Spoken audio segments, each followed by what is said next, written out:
Barcelona ক্লাবটির বর্তমান অবস্থা খারাপ থেকে আরও খারাপের দিকে যাচ্ছে।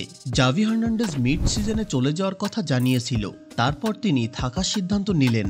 তবে সম্প্রতি আবারও জাভি হার্নান্ডেজের চলে যাওয়ার কথা সামনে আসছে, কিন্তু এবার জাভি নিজে যাচ্ছেন না, তাকে স্যাক করার গুঞ্জন চলছে। কখনো বা সাইনিং সমস্যা, কখনো কোচ থাকবেন না।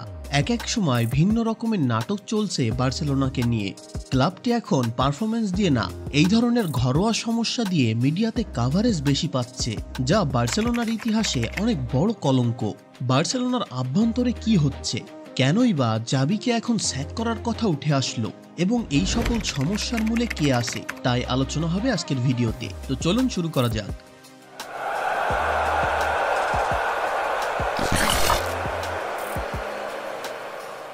প্রথমে জাভির কথা বলা যাক, কারণ বার্সেলোনার আভ্যন্তরীণ সমস্যা এবং সমস্যার মূলে যে আছে তা একই বিষয়ের মধ্যেই পড়ে।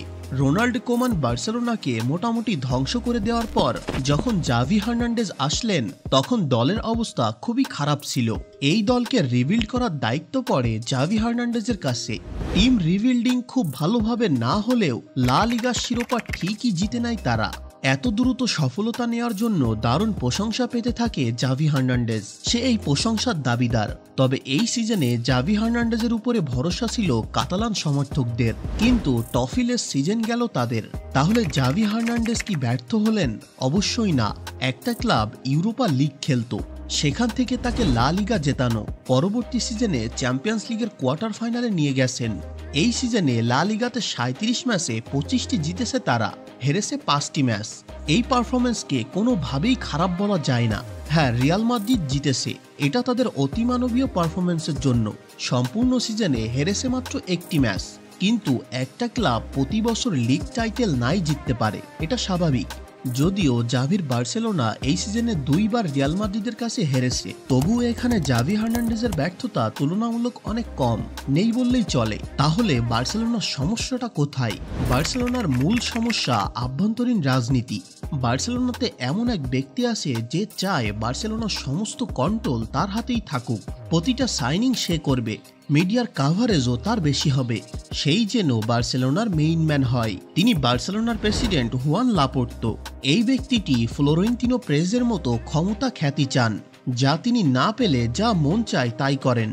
এই ব্যক্তির খামখেয়ালির জন্যই আজ বার্সেলোনার এই দুর্দশা। তার সাইনিং অত্যন্ত দুর্বল, কারণ 2018 সালের পর বার্সেলোনার সাকসেসফুল সাইনিং নেই বললেই চলে। এদিকে নেইমারকে বিক্রি করা টাকাটা সম্পূর্ণ পানিতে গেল বার্সেলোনার।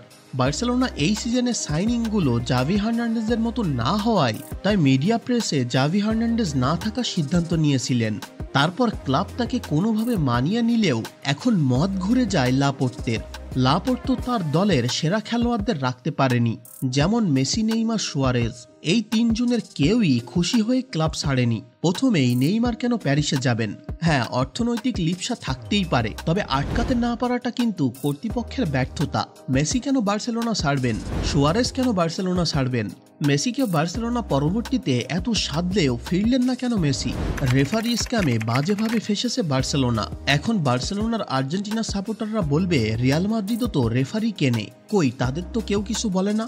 সেটা এখনো প্রমাণ হয়নি, কিন্তু বার্সেলোনার বিষয়টি সামনে এসেছে এবং প্রমাণও মিলেছে।